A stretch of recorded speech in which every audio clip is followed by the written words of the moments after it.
Bonjour à toutes et à tous et bienvenue pour cette nouvelle vidéo 2. Avant de commencer, je voudrais revenir sur ma précédente vidéo sur les Césars parce que j'ai oublié un petit détail mais qui a quand même son importance dans mon analyse concernant cette cérémonie.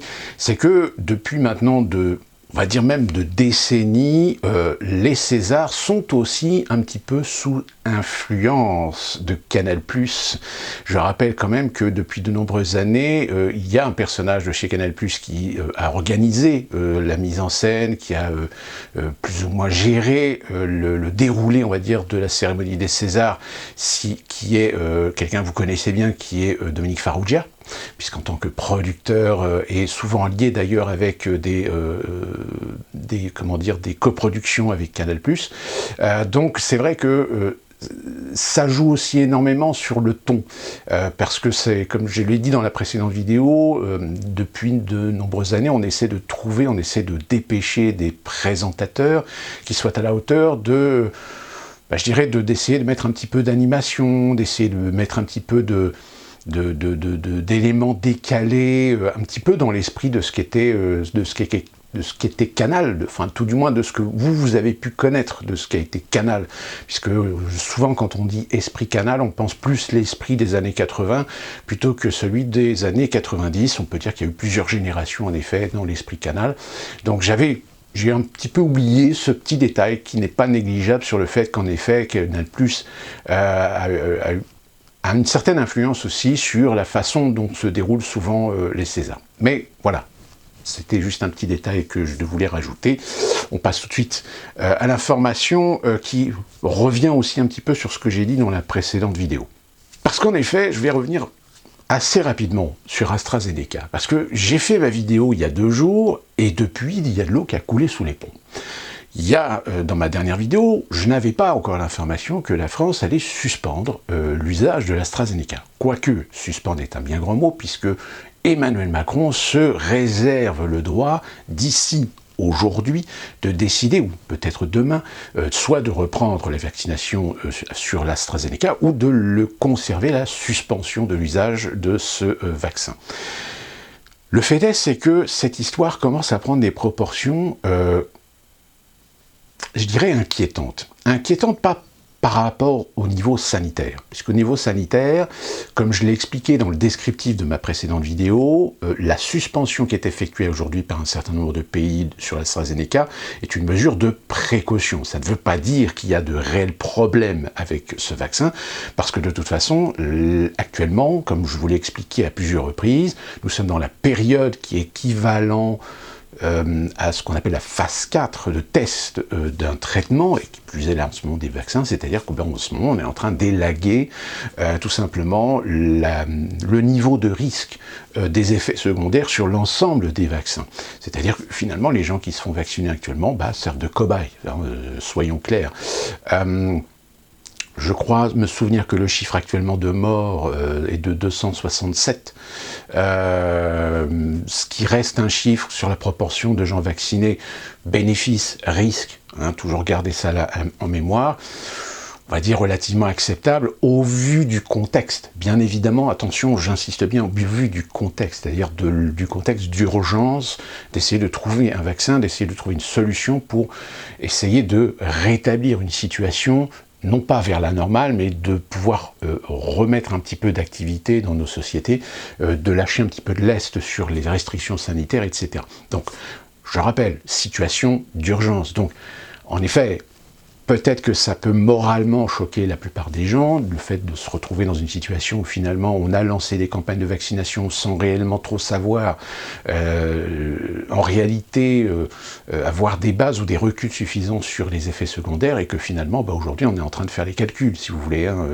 on est en train de faire les comptes finalement, et ce qui a engendré chez AstraZeneca le fait qu'il y a eu des proportions quand même assez importantes d'effets secondaires non négligeables, dont ce problème qui, encore une fois de plus, n'est pas prouvé, mais mesure de précaution sur des problèmes de formation de caillots de sang, En revanche, là où ce qui motive plus ou moins les services de santé d'un certain nombre de pays qui ont décidé de suspendre l'usage de l'AstraZeneca, c'est évidemment la proportion par rapport au nombre de vaccinés sur l'AstraZeneca. C'est-à-dire que on est sur, alors je crois me souvenir, on est sur du 198% de taux d'effets secondaires par rapport à la proportion de gens vaccinés.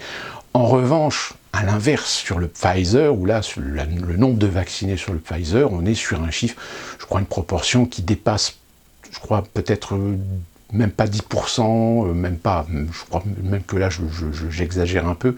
Donc on reste vraiment sur des chiffres relativement acceptables, entre guillemets, je rappelle, acceptable, c'est une façon de parler hein, par rapport à la situation. Mais comme je vous l'ai expliqué dans ma précédente vidéo, il y a aussi un aspect politique. Or, on sent bien qu'il y a une volonté d'essayer de cacher cet aspect politique.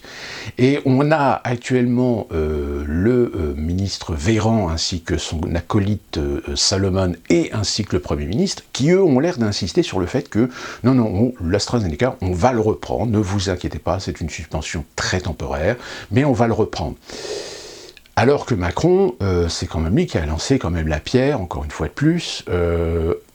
Ce qui pose encore une fois de plus encore un problème, c'est comment aujourd'hui peut-on avoir confiance en une présidence et un gouvernement qui n'arrivent pas à s'accorder à accorder leur violon. Vous avez un président qui dit blanc et un gouvernement qui dit noir. Il y a un moment donné, comment voulez-vous être crédible? Ce qui réaffirme encore plus l'idée complotiste que finalement nous avons à la tête de la France aujourd'hui des gens qui en ont strictement rien à foutre des Français et qui ne font que défendre leur cul et défendre les intérêts de ceux qui les ont mis en place. Et concernant l'attitude de Véran, aujourd'hui, on est en train de se poser la question si finalement Véran, il ne sait pas de sauver les meubles sous les ordres non pas de son chef, c'est-à-dire le président de la République, mais de l'OMS.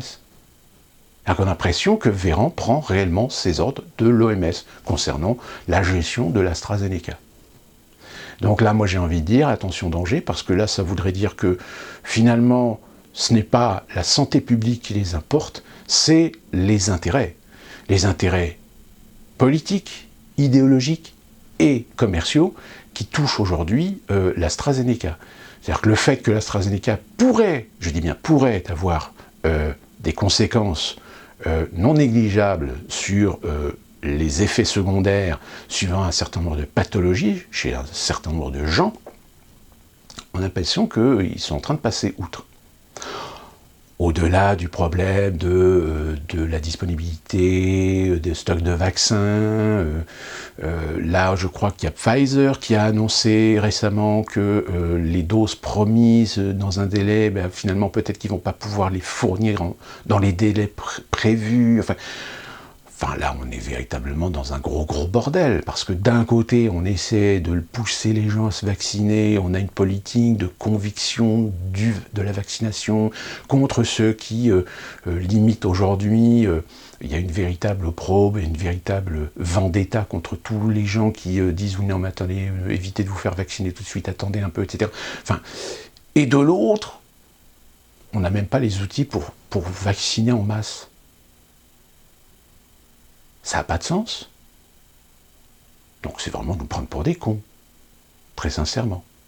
Et je terminerai là-dessus pour revenir sur Israël. Alors Israël, évidemment, présenté comme étant le pays qui a réussi à faire le plus grand nombre de vaccinations, etc. Mais encore une fois de plus, si vous remettez en proportion, vous vous dites oui, c'est un peu facile, on va dire, sans compter évidemment les influences qui ont joué du fait que l'Israël a eu la possibilité d'avoir le nombre de vaccins disponibles.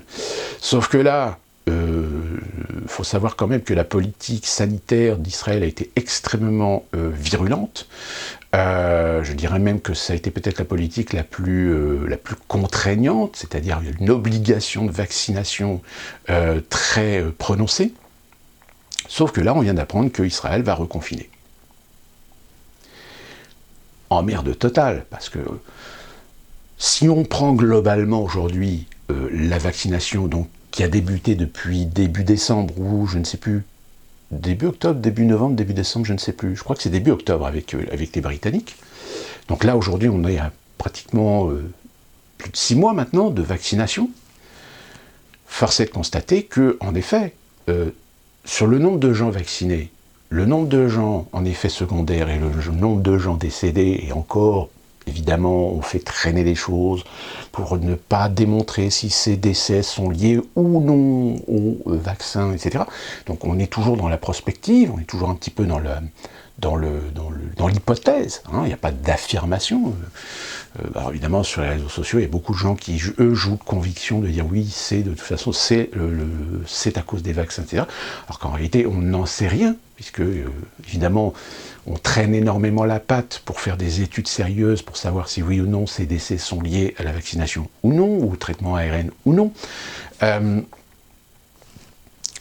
Force est de constater que si en effet on est actuellement sur une base plutôt positive de l'efficacité des vaccins, le fait est, c'est que même cette positivité n'entraîne pas la mesure de précaution de continuer à préserver les gens avec les mesures barrières. Continuer à porter le masque, la distanciation.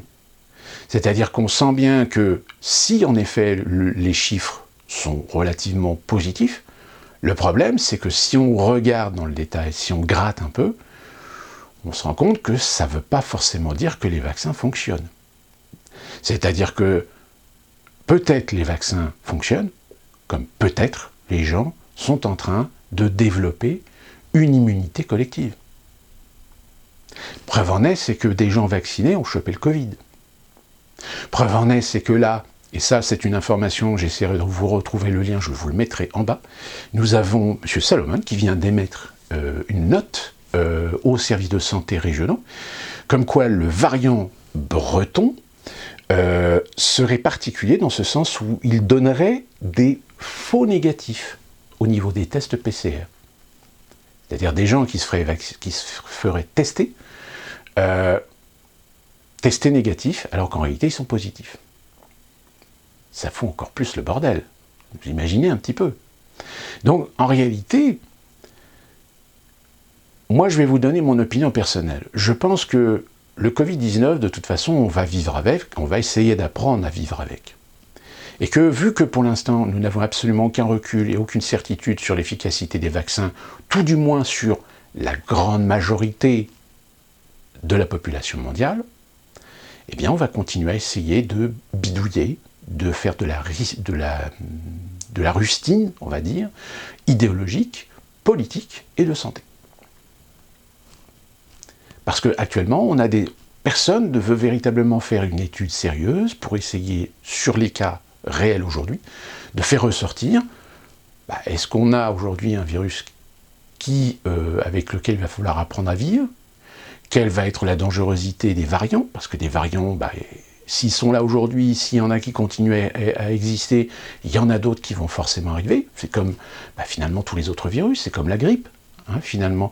Et c'est pour ça d'ailleurs, ce qui est très intéressant, c'est quand on fait le lien, tout de suite il y a beaucoup de gens qui disent non, vous êtes en train de comparer le Covid avec la grippe, c'est irresponsable, blablabla et compagnie. Non, c'est pas irresponsable d'un moment donné de faire quand même des liens entre la Covid et la grippe, parce que la grippe c'est la maladie, c'est le virus le plus connu à travers le monde et surtout dans les pays occidentaux, sur lequel chaque année on nous fait des campagnes de vaccination. Si chaque année on fait la promotion d'une vaccination contre la grippe, c'est que c'est bien un virus qui existe et qui évolue. C'est-à-dire que la grippe d'il y a 10 ans n'est pas la même que celle d'il y a 5 ans, n'est pas la même que celle d'il y a 2 ans et ne sera pas la même que celle de l'année prochaine. Sinon, quel est l'intérêt de pousser à la vaccination? La seule différence, c'est que la vaccination contre la grippe n'est pas obligatoire. Alors que le Covid, ça démange. D'autant plus que je rappelle quand même que M. Gates nous a dit que la vaccination, pour l'instant, au vu des informations et des données qu'on possède, on s'orienterait plutôt vers une 3e dose, voire des campagnes de vaccination annuelles. Parce que le vaccin que vous avez aujourd'hui, peut-être que dans 6 mois, dans 8 mois, dans 12 mois, il ne sera peut-être pas efficace face à un autre variant. Sauf que ça, évidemment, ça ne faut pas que les gens en prennent trop conscience. Actuellement, on veut que les gens se focalisent sur le fait « faites-vous vacciner ». Vaccination, vaccination, vaccination. Passeport vaccinal. Ça se développe, ça commence à prendre pied. Hein. Nous avons ce mois-ci l'Union européenne qui doit décider sur le passeport. Alors on vous dit non, non, mais attention, ça ne veut pas jouer, ça ne devrait pas faire de discrimination. Mais je suis désolé, si vous créez un passeport vaccinal, un passeport sanitaire, parce que déjà le terme sanitaire est un peu ambigu, c'est-à-dire que j'ai envie de dire que le passeport sanitaire européen, ça se trouve peut-être qu'il est extensible, pas seulement à Covid, mais à d'autres vaccinations, à d'autres traitements, etc. Vous voyez un petit peu la subtilité du truc. Donc on y vient finalement. Ceux qui disent non, non, non, il est hors de question, c'est de la fabulation, c'est des idées complotistes. Ben non, c'est pas des idées complotistes. Là, l'Union européenne est en train va peut-être certainement décider de le faire. Un certain nombre de pays commencent déjà à se préparer à le faire. Nous avons la Suède, par exemple. La Suède va y venir de toute façon, au passeport vaccinal. Et je dis même passeport vaccinal, c'est-à-dire qui permettra de donner accès aux vaccinés à certains endroits, et ceux qui ne sont pas vaccinés, désolé, mais allez vous faire vacciner avant. Hein, on y vient. Hein. Ce qui va complètement d'ailleurs à l'inverse des traités européens, du traité des droits de l'homme européen. Parce que c'est une contrainte. C'est une contrainte face à une liberté. Mais on joue évidemment avec les réglementations à la fois nationales et européennes pour faire en sorte que la pandémie devienne légalement une situation à haut risque qui permettra aux États d'abolir des libertés à certains individus qui ne voudront pas se plier à la politique sécuritaire, sanitaire. Et voilà. Et quand on dit privation de liberté,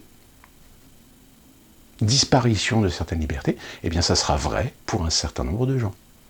Les gens qui ne voudront pas se faire vacciner, les gens qui ne pourront pas se faire vacciner, parce qu'il y a des gens qui ont des pathologies, qui pour l'instant, ils ne peuvent pas se faire vacciner parce que les vaccins ne sont pas préconisés, on va dire, même ça. Hein, au début, on a dit attention, les vaccins, certains vaccins, il faut éviter les gens qui ont telle ou telle allergie, Puis du jour au lendemain, tout d'un coup, hop, on a élargi un petit peu. Oui, il y a un risque, mais après, c'est la responsabilité des gens de se faire vacciner.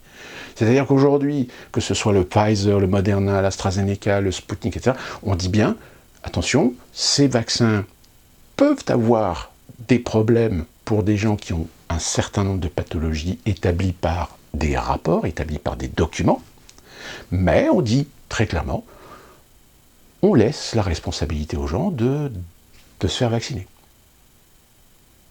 Là encore, on est dans le législatif.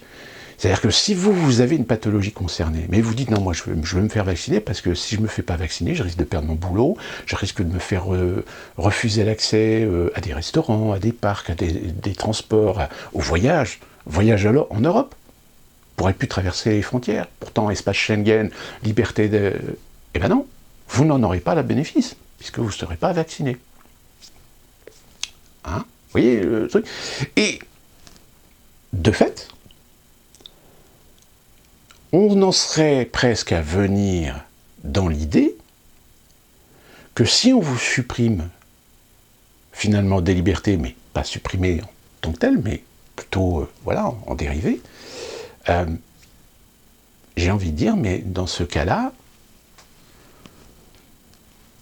tous les beaux discours droits de l'homiste, qui étrangement d'ailleurs sont les mêmes qui sont des pro-vaccins, mais finalement, il y a un moment donné où les gens vont commencer à prendre conscience, mais c'est quoi ce bordel ?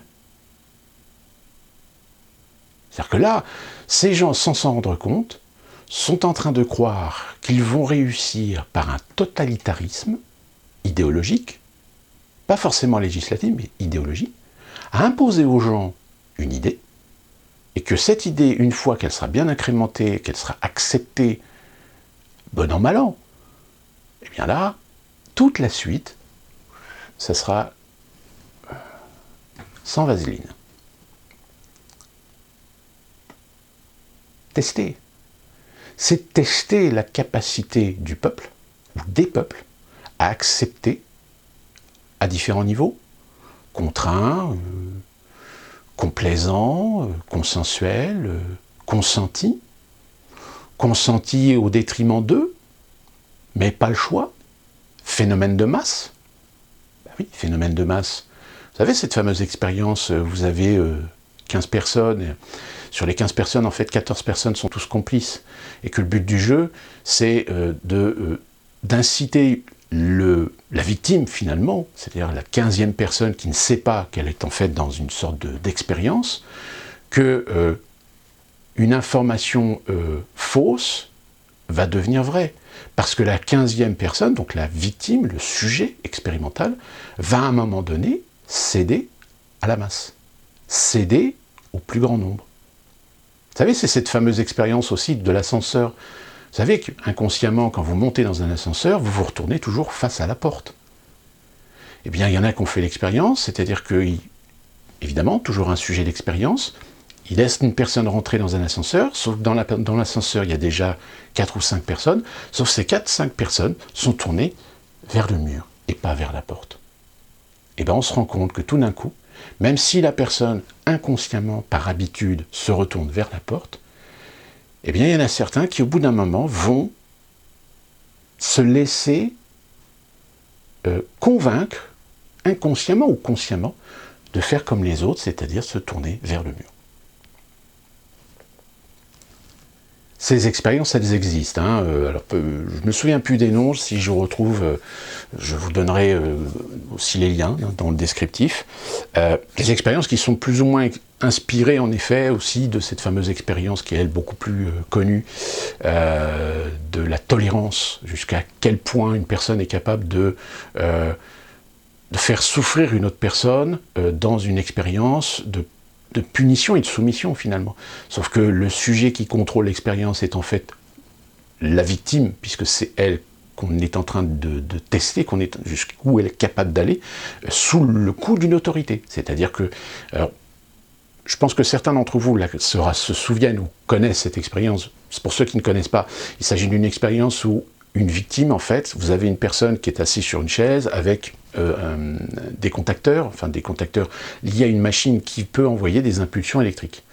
Et en fait, on va demander au sujet, face à pas un inspecteur, mais un chef d'expérience, le chef d'expérience va dire à la personne, vous posez les questions, si la personne répond bien, pas de courant électrique, si la personne répond pas ou répond faux, une impulsion électrique. Et les impulsions électriques, évidemment, elles augmentent en intensité. Évidemment, tout ça est faux, mais la personne qui va poser les questions ne le sait pas.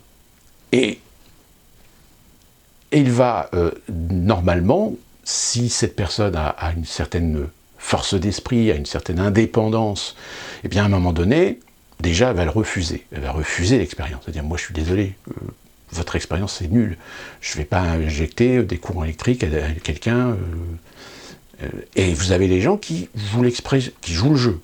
Joue le jeu jusqu'à un certain niveau. Alors évidemment, celui qui est censé répondre aux questions, c'est un acteur qui va jouer son rôle, qui va essayer d'aller chercher la compassion, qui va essayer d'aller chercher l'humanisme de la personne, au détriment du chef d'expérience qui, lui, va pousser la personne à aller jusqu'au bout, en lui assurant, ne vous inquiétez pas, il n'y a pas de souci, on a déjà fait l'expérience, vous continuez l'expérience. Et bien, il y a quand même des gens qui vont jusqu'au bout. Mais on sent mis du mal à l'aise, on sent à un moment donné, vous êtes sûr que ça va aller, moi là je suis assez mal à l'aise, etc. Non, non, vous pouvez continuer l'expérience, continuer à poser des questions, continuer à envoyer, etc. Donc voilà, c'est une des fameuses expériences pour tester jusqu'où des gens peuvent être capables d'être soumis finalement. Soumis avec différents niveaux de prise de conscience que ce qu'ils font est mal, que ce qu'ils font est répréhensible humainement, mais parce qu'ils se déchargent à un moment donné de la responsabilité de ce qu'ils font sur le chef de projet, donc en fait ils deviennent que des exécutants. Ça rejoint finalement tout le problème de tous ces gens qui collaborent à un pouvoir dictatorial, à un pouvoir répressif, ce qui explique, c'est beaucoup plus complexe, évidemment, je ne vais pas simplifier ça là-dessus, mais ce qui résume souvent tous les mouvements, c'est-à-dire des gens qui suivent des mouvements idéologiques, qui suivent des mouvements politiques, qui se disent militants de partis, d'idéologie politique, d'idéologie sociale, de revendications, même tout ce qui est aujourd'hui mouvement LGBT, antiraciste, etc. Eh bien, vous avez énormément de gens, quand vous grattez un peu, qui sont dans cet état d'esprit-là. Parce qu'ils sont convaincus de la positivité, de la légitimité du mouvement, eh bien, ils sont prêts à suivre les yeux fermés, sans se rendre compte que ce mouvement n'est pas forcément bien sous tout rapport. Petite anecdote récente sur Twitter, il y a un monsieur afro, avec qui la conversation était tout à fait sympathique, etc. Et d'ailleurs, sur lequel, sur certains sujets, on se rejoignait parfaitement, du fait que lui, il avait une vision extérieure des États-Unis avec les BLM, etc., alors que moi, je vis aux États-Unis et j'ai une vision. Et je pense qu'il a trouvé aussi l'intérêt que je lui donne des éléments de réflexion que lui ne possédait pas parce qu'il n'avait peut-être pas accès à ces informations. Et à un moment donné, justement sur les BLM, puis je lui dis, finalement, les BLM n'existeraient pas si derrière, ils n'avaient pas l'argent des Blancs. Et là, je développe mon truc, je dis pas le développement total, parce que sur Twitter, c'est un peu chiant, on est quand même limité par le nombre de caractères. Mais je lui ai donné quand même des éléments que lui-même peut éventuellement aller chercher. Et je lui dis, ben oui, les BLM, toute la mouvance BLM, parce qu'il y a plusieurs mouvements, hein, il y a des mouvements, pas seulement le mouvement de lutte contre le racisme des gens de couleur, contre les violences policières, etc. Il y a aussi d'autres mouvements qui sont liés par branche au mouvement principal de ces jeunes femmes, de ces femmes qui ont créé le mouvement BLM. Il y en a pour les revendications pour les handicapés, il y en a pour l'abolition de l'autorité policière, il y en a pour évidemment tous les défenses des droits civiques, pour les transgenres, les LGBT, plus particulièrement évidemment transgenres et LGBT noirs, etc. Donc il y a plusieurs associations, mais évidemment celle sur laquelle on est vraiment focalisé, c'est les BLM. Et je lui explique, je dis, mais tout ça n'existerait pas sans les financements des fondations philanthropiques blanches. Parce que vous pouvez lister toutes les associations philanthropiques qui financent par le biais de Borealis. Borealis, c'est la société qui gère l'ensemble des dons et ensuite redistribue aux différentes sections BLM. Ce sont des fondations blancs. J'ai regardé, j'ai pas fait toutes les associations, parce qu'il y en a, toutes les fondations, il y en a un sacré paquet, mais les plus importantes, les plus influentes, sont blanches. Il n'y en a pas de noirs. Donc, Ford...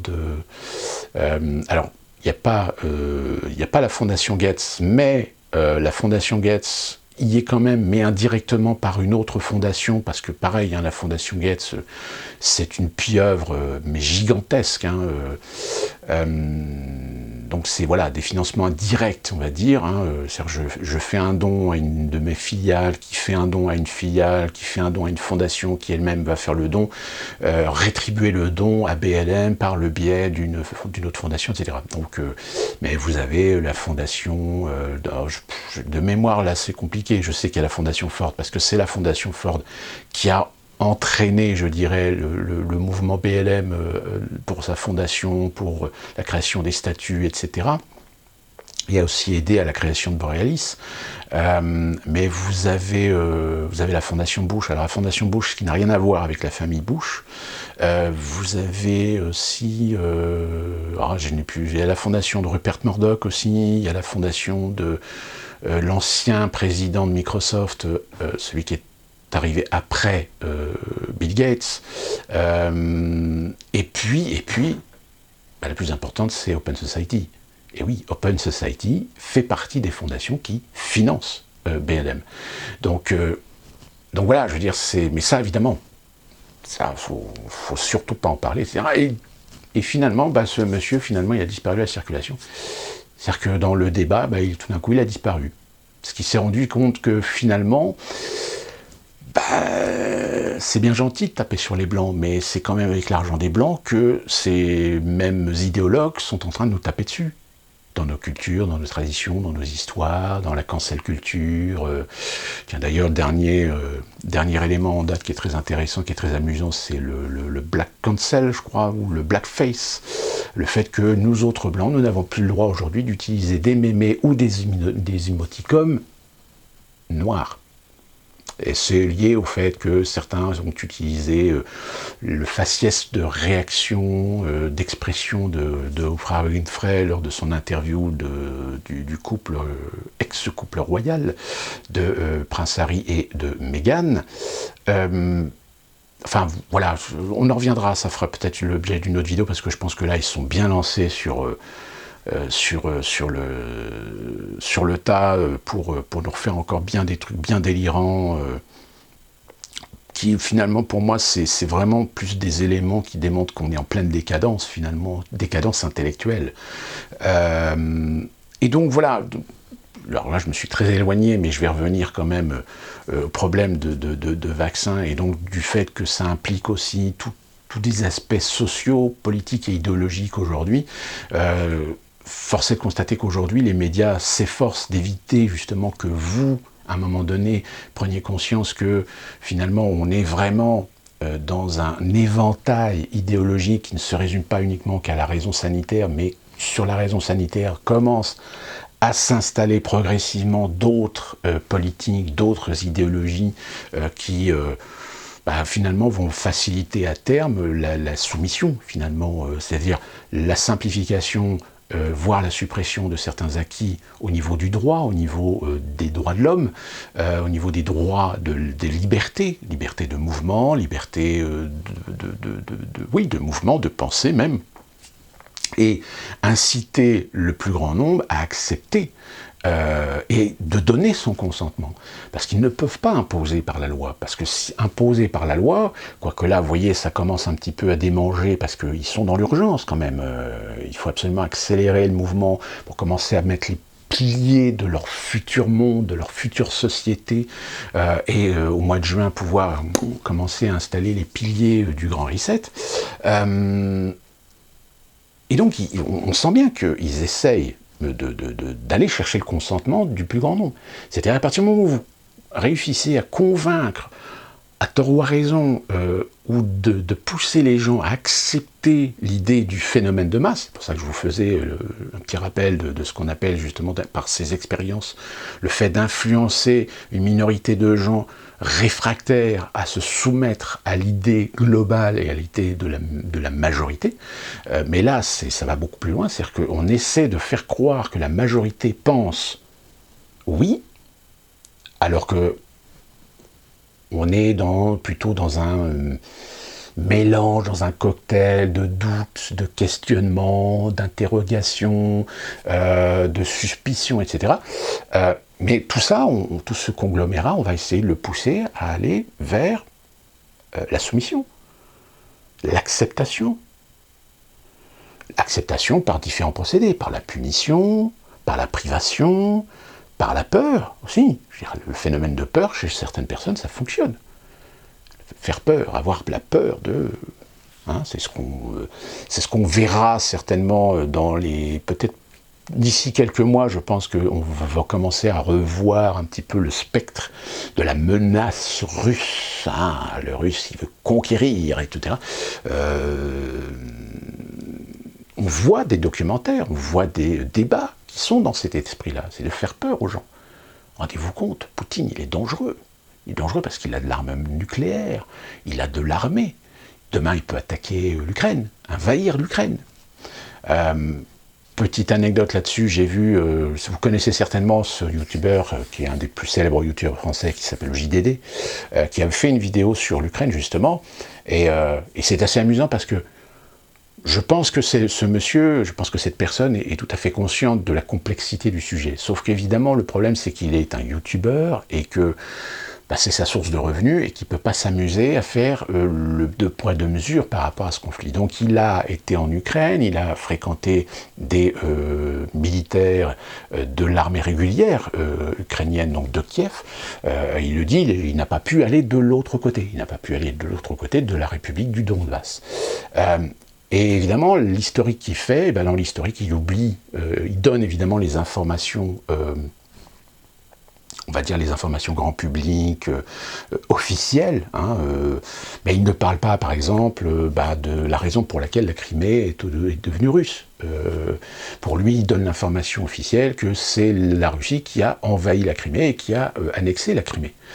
Que le référendum, c'était juste l'esbrouf, c'était une façon de dire oui, voilà, on a fait un processus démocratique, mais en réalité, hop, on a récupéré la Crimée.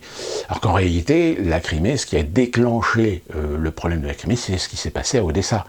Hein, je ne vais pas revenir dessus, parce que, évidemment, c'est de plus en plus compliqué aujourd'hui de trouver des articles, parce que même Google, hein, dans son moteur de recherche, fait le tri. Hein, c'est-à-dire que là, il faut vraiment aller chercher très très loin ou utiliser un autre moteur de recherche mais lui, pareil aussi, les références sont assez difficiles à trouver. Mais je me rappelle ce qui s'est passé dans la fameuse maison du peuple, je crois, c'est la maison du peuple, quelque chose comme ça. Enfin, ça a été un massacre. C'était un massacre sans nom. Hein. Moi, je me souviens à l'époque, je suis tombé par hasard sur des sites Reddit, des photos qui ont été prises à l'intérieur. Il y a des trucs, mais vous imaginez même pas. Hein. Je vous fais même pas de détails parce que, même de toute façon, je peux pas vous montrer les photos. Les photos, je les ai gardées, mais je peux pas vous les montrer parce que, évidemment, sinon, YouTube va me striker. Mais enfin, c'est. Alors certains disent non, mais c'est de la propagande, etc. Non, c'est pas de la propagande. Je veux dire, il y a quand même certaines images. C'est pas par accident que ces gens sont morts dans la façon dont ils sont morts quand on les voit, les photos, hein, quand même. Hein, enfin, il y a quand même une photo, je vais juste vous donner une photo qui est vraiment ignoble, c'est qu'il y a une femme qui est enceinte et qui est empalée. Je dirais, c'est pas empalée toute seule. Hein, elle est empalée. Voilà. Donc, et ça, c'est ce qui s'est passé dans cette fameuse maison du peuple à Odessa. Mais ça, évidemment, tout le monde, hop là, hop, les médias, absolument, non, on n'en parle pas, hors de question, etc.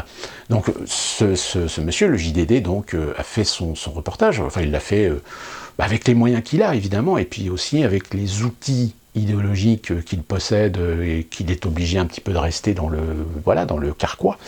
Il évite de donner peut-être son opinion personnelle. Je pense que JDD est quelqu'un de très intelligent et je pense qu'il a lui aussi compris la complexité du conflit ukrainien, mais qu'en tant que youtubeur sur YouTube, ou avec la pensée unique et le politiquement correct, mais il ne peut pas s'amuser aussi à donner les tenants et les aboutissants, sinon, hop, il risque de se retrouver striké, il risque de se retrouver tout d'un coup à voir disparaître des centaines de milliers d'abonnés et de voir les vues se péter la gueule, parce que ça, évidemment, hein, ça c'est YouTube, hein, c'est comme Facebook et Twitter, c'est que même quand vous avez une bonne progression de vos followers, de vos fréquentations, des retweets, etc., il suffit qu'un jour vous disiez quelque chose qui ne plaît pas, et puis tout d'un coup, pouf, ça chute.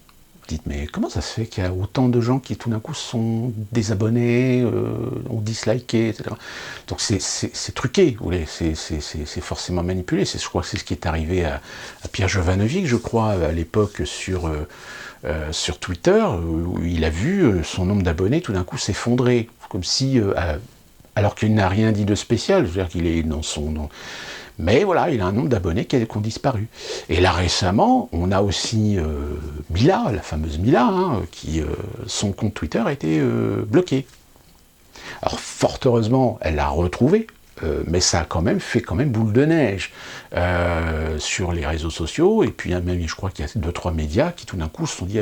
qu'est-ce qui se passe là, il y a confrontation idéologique, il y a un non-sens, si vous voulez, entre deux idéologies LGBT et antiracistes. Il y a un moment donné où voilà, pourtant Mila, elle a essayé de mesurer un petit peu, de faire redescendre un peu les pressions, etc. Mais apparemment, il y a quelqu'un qui l'a accusé de raciste, etc. Alors que, enfin bon, vous voyez, et c'est un peu le problème d'ailleurs qu'il y a avec ces deux idéologies, c'est-à-dire qu'on essaie de les mettre sur le même niveau avec les BLM, mais en réalité, bah, ça se frite quand même, parce qu'il y a un moment donné où il y a des aspects culturels qui rentrent en confrontation, qui sont des antagonismes naturels, on va dire, de ces deux communautés au sein de certaines personnes qui défendent des idées par rapport à certaines cultures, mais que ces idées sont en opposition avec celles... enfin, voilà, je veux dire, ça va arriver un jour ou l'autre, hein, donc voilà, pour revenir, à chaque fois je pars un petit peu dans des sujets, mais je pense que c'est important de donner beaucoup d'informations, de réflexions par rapport à tout ça. On va voir un petit peu ce que ça va donner avec l'AstraZeneca, et surtout on va voir un petit peu comment va évoluer cette politique de la vaccination, comment idéologiquement, comment ils vont réussir à essayer de convaincre les gens de continuer à se faire vacciner. Moi, de mon expérience personnelle, pour l'instant, je ne me suis pas fait vacciner, ma femme a reçu sa deuxième dose, et elle se porte très très bien, pour l'instant, parce que, encore une fois de plus, s'il y a le vaccin avec des effets secondaires immédiats, il y a aussi l'ARN.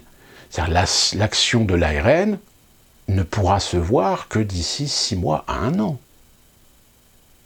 Je dis bien 6 mois à 1 an parce que, encore une fois de plus, hein, on essaie de simplifier les choses, on essaie de réduire les choses, mais non, on ne peut pas prendre les choses de façon simpliste. Il faut les prendre dans leur complexité, dans le détail de chacun. Il y a des gens avec qui ça va très bien se passer, comme il y a des gens avec qui ça risque de très mal se passer. Hein, je vais pas faire le développé biologique, physiologique des vaccins comme on appelle messagers. Donc voilà, je veux dire, on n'en a pas fini. Donc c'est pour ça que sur le livre de Schwab, quand Schwab dit à plusieurs reprises que on n'est pas sorti de l'auberge, qu'on verra peut-être le bout du tunnel qu'en 2022, bah, j'ai envie de le croire, parce que tout ce qui est aujourd'hui, on est en train d'observer, de voir un petit peu, c'est exactement ça. C'est-à-dire qu'on n'a pas de visibilité, on n'a pas de preuves, on n'a pas d'éléments tangibles qui permettent de donner aux autorités de quoi décider, de quoi prendre des orientations qui aillent dans le bon sens. Preuve en est, c'est qu'aujourd'hui en France, on a un taux d'hospitalisation qui augmente, on a un taux d'entrée dans les services de réanimation qui augmente. Donc là, on sent bien que les médias commencent à préparer les esprits, surtout en Ile-de-France, qu'on va droit vers des reconfinements, alors des reconfinements locaux, ça ne sera peut-être pas des reconfinements nationaux, mais très clairement, de toute façon, les reconfinements, dites-vous bien que si vous habitez dans des grandes agglomérations, dans des grandes villes, les reconfinements, vous n'allez pas y échapper, parce que forcément, ce sont les endroits où il y a le plus de population, où le virus va certainement se répandre le plus. En plus, avec tous les variants. Hein, donc, comme je vous le dis, hein, la note de Salomon, elle est très claire. C'est-à-dire qu'il donne des instructions pour traiter le problème technique par rapport au test, mais on ne sait pas comment ça va évoluer. On ne sait pas si le variant breton va pas donner un autre variant qui va être encore pire, qui va pas... Enfin, voilà, je veux dire, on est dans l'obscurité, on est dans le hasard total. Or, comment voulez-vous gérer une population? Comment voulez-vous gérer une politique mondiale ou locale de santé quand finalement les gens attendent des réponses, mais que les réponses, vous ne pouvez pas les donner parce que on n'en a pas. Actuellement, on est dans la prospective, on est dans l'analyse, etc. et on n'a pas de réponse. Donc c'est pour ça que ça rejoint finalement, et j'ai pu voir récemment, là, il y a Roselyne Bachelot qui a répondu un petit peu aux attaques qu'elle a subies pendant les Césars. Elle a dit, oui, mais vous autres les artistes, si vous réagissez comme ça, moi personnellement, ça ne va pas me convaincre de faire des efforts pour essayer de trouver une solution pour réouvrir les salles de cinéma le plus tôt possible. Hein. Et finalement, elle a raison. Je veux dire, elle aussi, c'est une ministre de la Santé. peut aimer, pas aimer, d'accord, pas d'accord, on peut dire qu'elle joue, qu'elle est complice, ou qu'elle fait son boulot correctement, etc. Le fait est, c'est qu'elle est responsable, elle est ministre. On puisse ministre d'un gouvernement le gouvernement est aussi responsable. C'est pour ça qu'on dit souvent d'ailleurs qu'ils prennent des décisions pour protéger plus leur cul au niveau pénal et civil que de prendre le risque d'être un peu plus souple pour permettre d'éviter les effondrements économiques. Le petit chiffre que j'ai eu là tout à l'heure, 300 000. 300 000, c'est le nombre d'emplois qui ont été perdus dans les services. Donc voilà.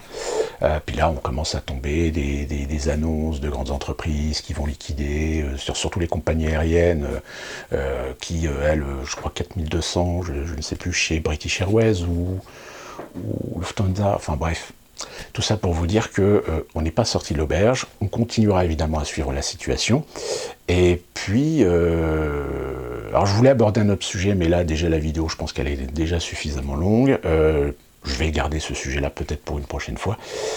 Donc désolé de revenir finalement sur des sujets que j'ai déjà abordés dans des précédentes vidéos, mais voilà, l'actualité aidant, l'évolution des informations aidant, font que ça peut amener aussi des éléments d'information intéressants pour vous à connaître et vous permettre de donner des éléments en connaissance de cause, en connaissance de certains paramètres, de certains détails, de certaines techniques, de certaines logistiques de pensée, pour bien comprendre véritablement la situation auquel aujourd'hui on est confronté.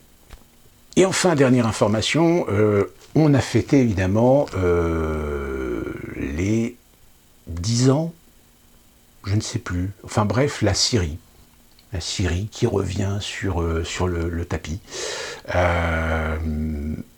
La Syrie, évidemment, est un échec pour les mondialistes et un échec pour l'Occident, qui espérait réussir peut-être à dégager Bachar el-Assad.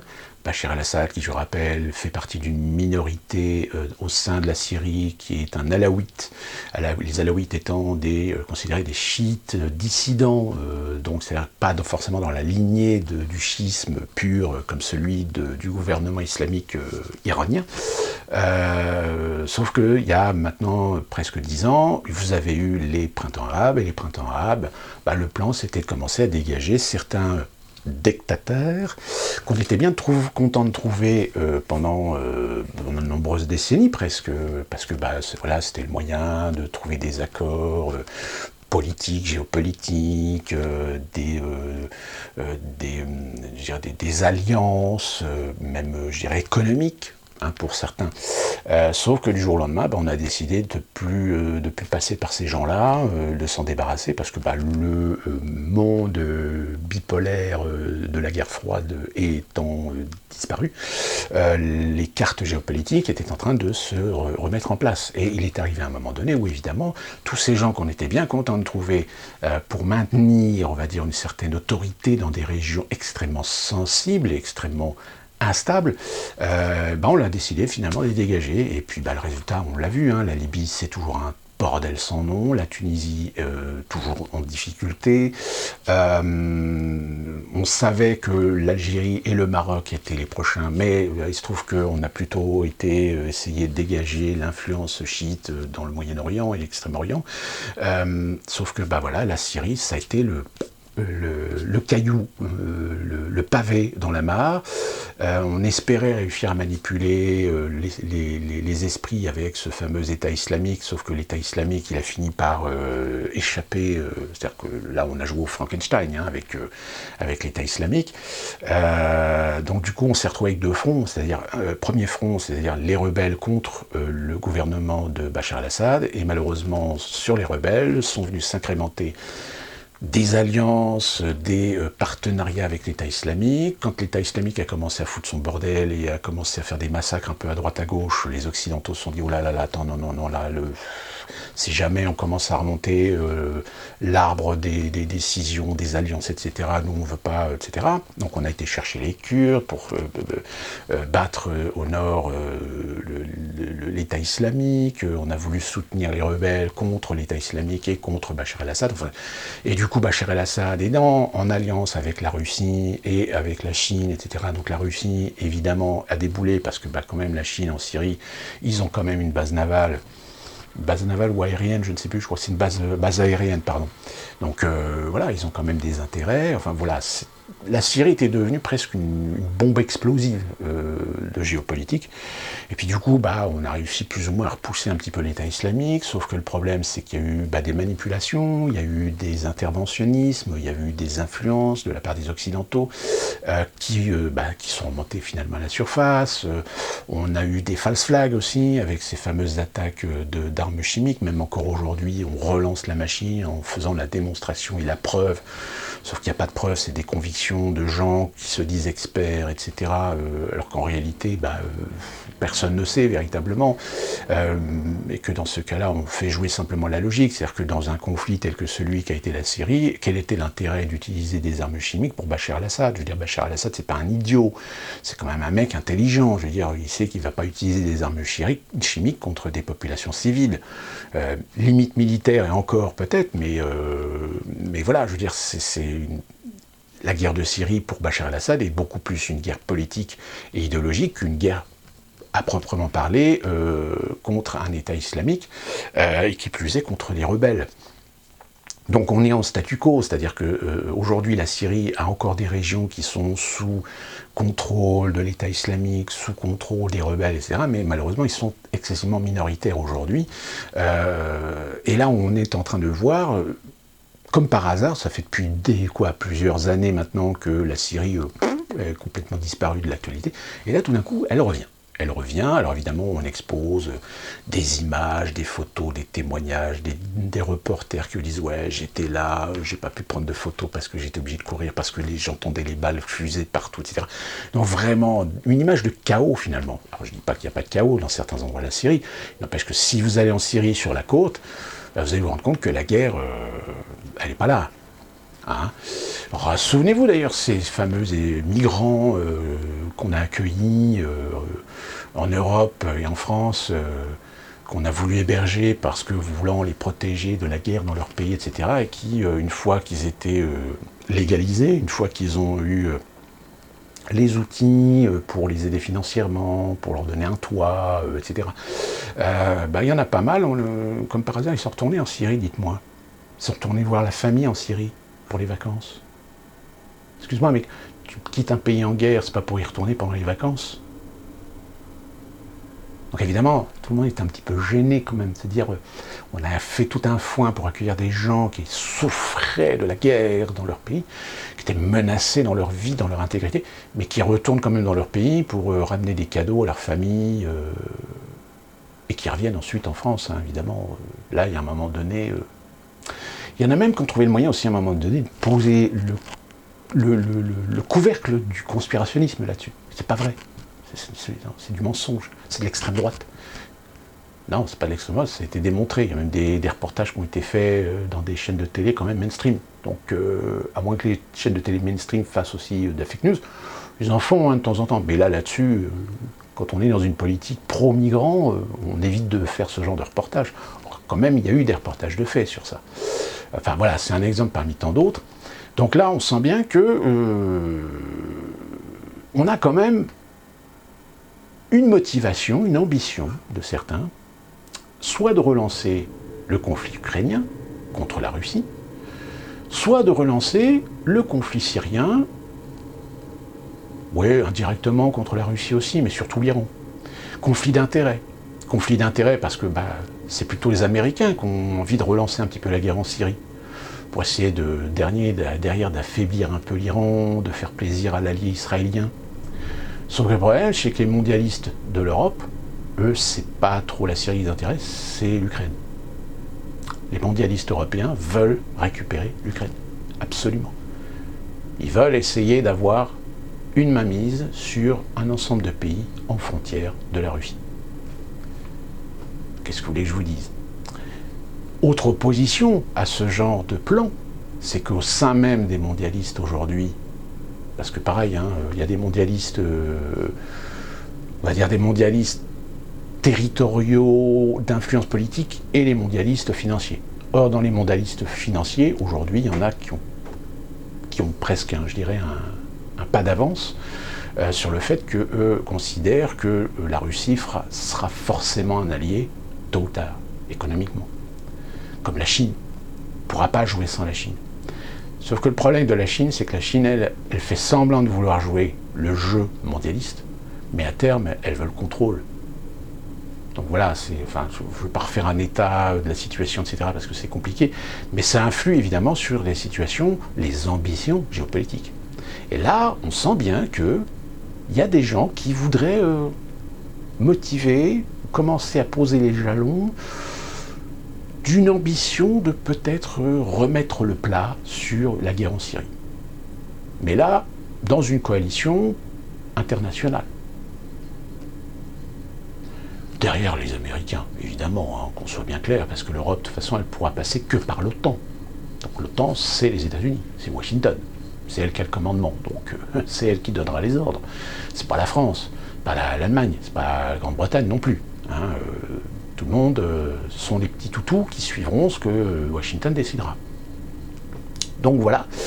D'autant plus que ça rentrerait bien dans le cadre du Grand Reset, puisque pour le Grand Reset, il faudra quand même relancer un certain nombre de secteurs économiques, avec toutes les conséquences, l'emploi, social, etc. Donc une petite guerre, pourquoi pas? Je dirais... Mais au moins l'avantage d'une petite guerre, c'est que, en effet, ça pourrait relancer un certain nombre de secteurs économiques. À ceci près qu'il y a quand même un problème à résoudre, c'est la finance, c'est les marchés.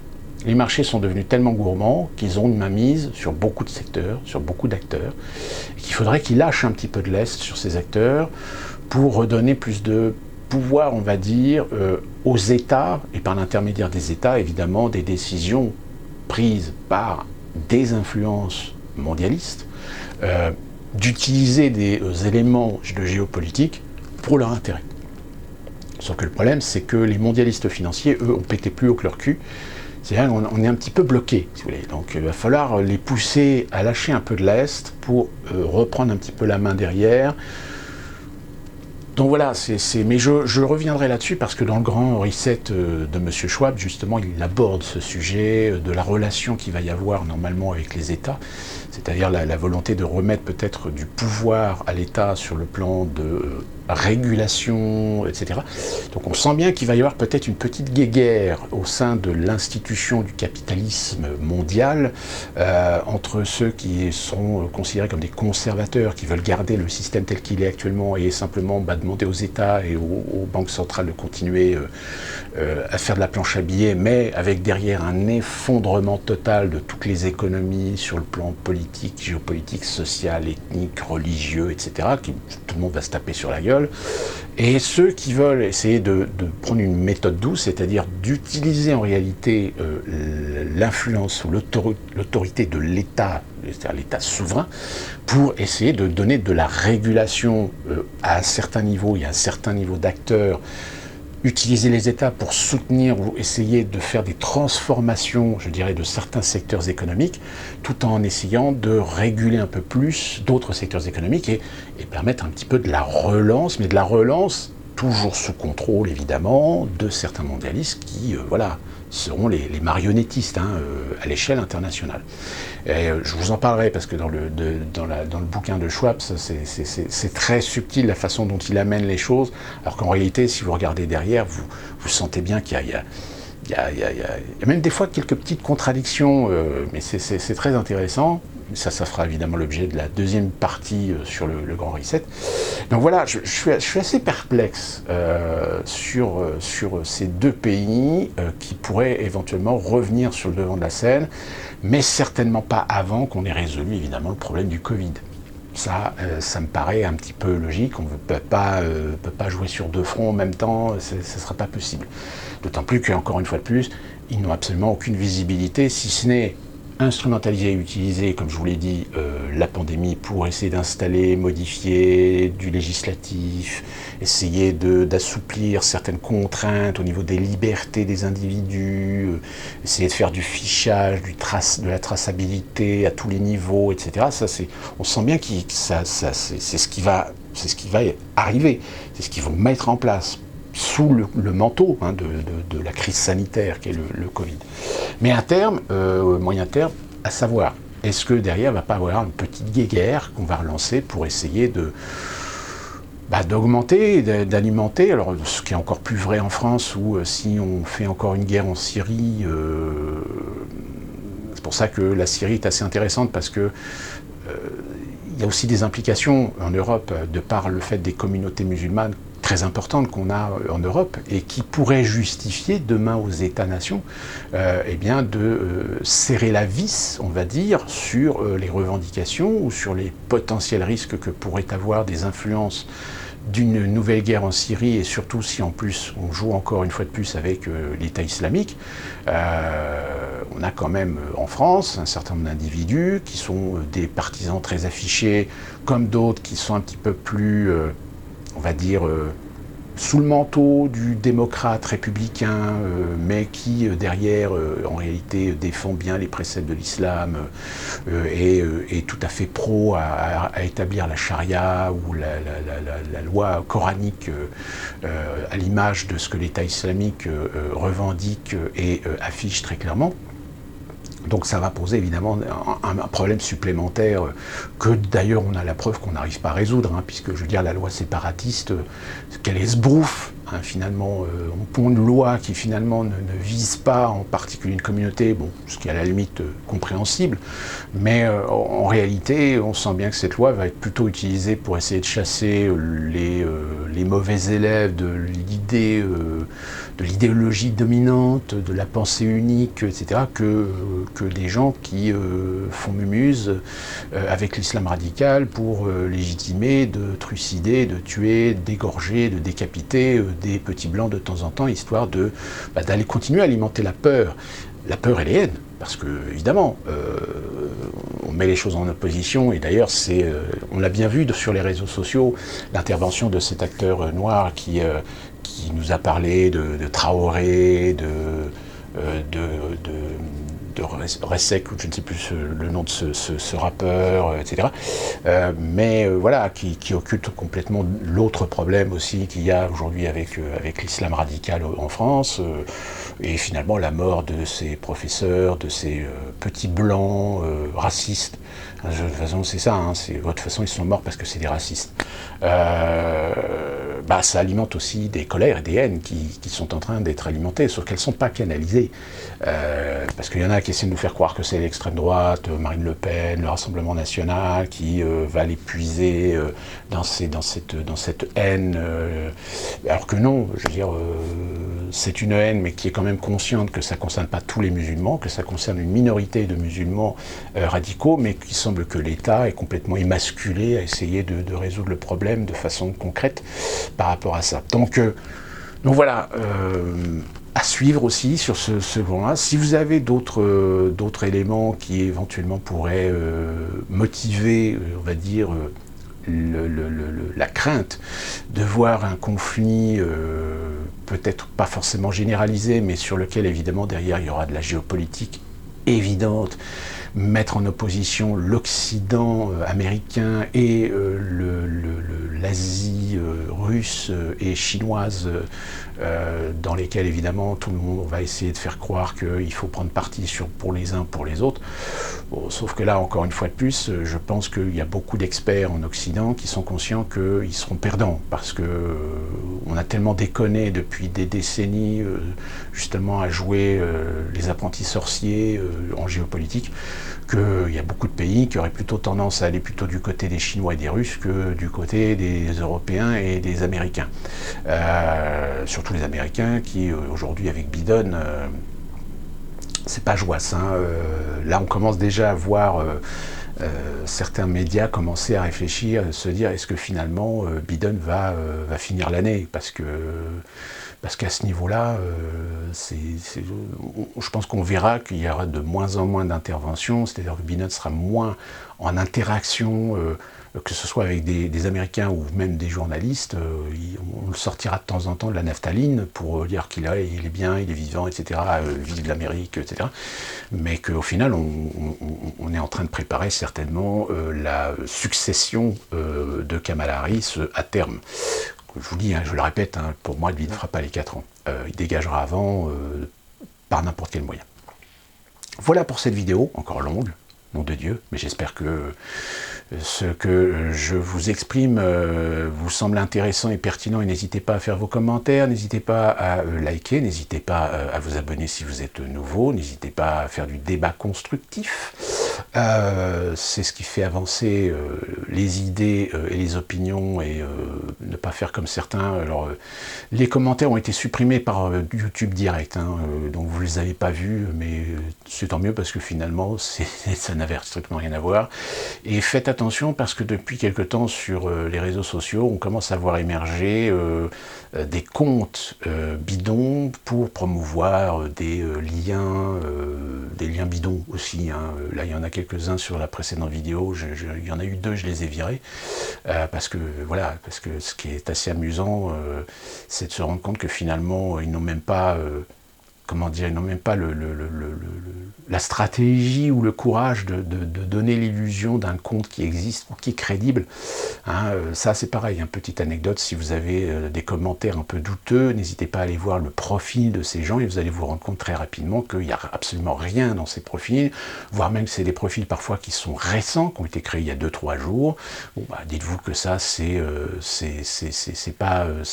des comptes... que ce soit sur Twitter, Facebook ou même YouTube, c'est des comptes où derrière vous avez des gens qui en fait sont là pour faire du spam, faire du troll, etc. Hein. Donc c'est là, ces gens-là, vous pouvez les sucrer, il n'y a pas de... voire même les dénoncer auprès des modérateurs et auprès des réseaux sociaux, parce qu'il y en a un sacré paquet quand même, hein. Je dirais même il y en a certains qui sont des trolls assez sévères. Bon, perdez pas votre temps avec ça, hein, parce que de toute façon, c'est justement le but du jeu qu'ils essayent de vous faire perdre votre temps. Donc voilà pour cette vidéo, j'espère que on se retrouvera très prochainement pour une nouvelle vidéo, et d'ici là, comme d'habitude, portez-vous bien.